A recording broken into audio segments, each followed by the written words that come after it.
नमस्कार, मी पंजाब डक. आज राज्यात थंडी वाढण्यास सुरुवात होणार आहे. दिवसा देखील उत्तरेकडून वारं येत असल्यामुळं दिवसा देखील असं थंड झिलावा लागेल आणि दिवसा देखील स्वेटर घातलेले दिसतील, म्हणून हा अंदाज लक्षात येतात. ही थंडी जास्त करून निपाड, नाशिक ह्या पट्ट्यामध्ये, जळगाव जिल्हा इकडं घाटाच्या खाली नांदुरा इकडं विदर्भात देखील चांगली थंडी सुरू होणार आहे आणि वारं देखील सुटणार आहे. दिवसा वाऱ्याची झुळूक येईल, पण दिवसा देखील थंड जाणवणार आहे, म्हणून हा अंदाज लक्षात यायचा.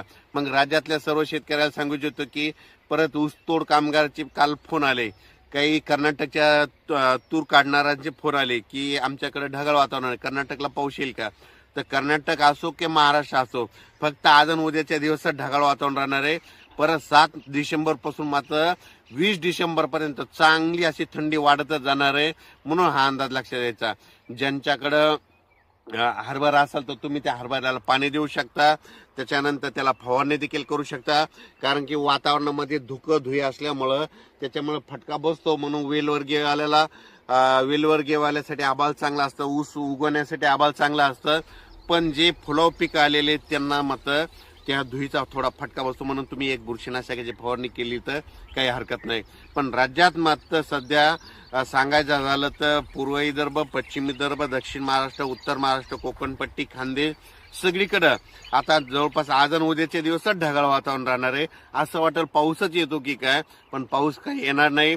म्हणजे उद्या 7 डिसेंबर 2025 पासून ते 20 डिसेंबर पर्यंत चांगली थंडीची लाट येणार आहे, म्हणून हा अंदाज लक्षात यायचा.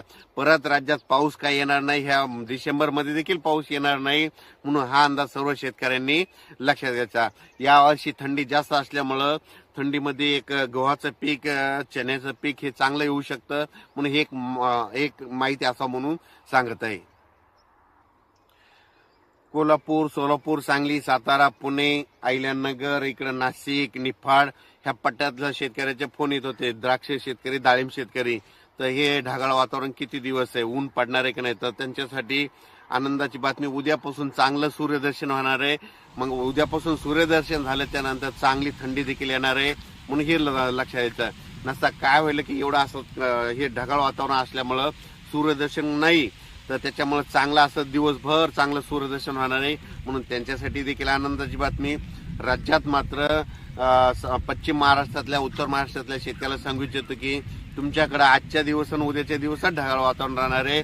7 तारखेला उद्या रात्रीपासून चांगली, पहाटेला 8 तारखेला चांगली थंडीला सुरुवात होणार आहे, म्हणून हा अंदाज लक्षात घ्यायचा. राज्यात मात्र आज 6 डिसेंबर आणि उद्या 7 डिसेंबर 2025, आज आणि उद्याचे दिवस वातावरणात देखील धुकं राहणार, धुई राहणार आहे, म्हणून तुम्ही तुमच्या फवारणी करण्याची गरज आहे, म्हणून ही देखील सर्व शेतकऱ्यांनी अंदाज लक्षात येतात. पण राज्यात मात्र पाऊस काही पडणार नाही, म्हणून हा अंदाज सर्व शेतकऱ्यांनी लक्षात येतात. कर्नाटकच्या शेतकऱ्याला सांगू इच्छितो की तुमच्याकडे तंबाखू काढणारे शेतकऱ्याला सांगू इच्छितो की आजच्या दिवसात तुमच्याकडे ढगाळ वातावरण राहणार आहे. तेलंगणात देखील आजचे दिवस ढगाळ वातावरण राहणार आहे. त्याच्यानंतर आंध्र प्रदेशमध्ये आजच्या दिवस ढगाळ वातावरण राहणार आहे, म्हणून हा अंदाज लक्षात घ्यायचा.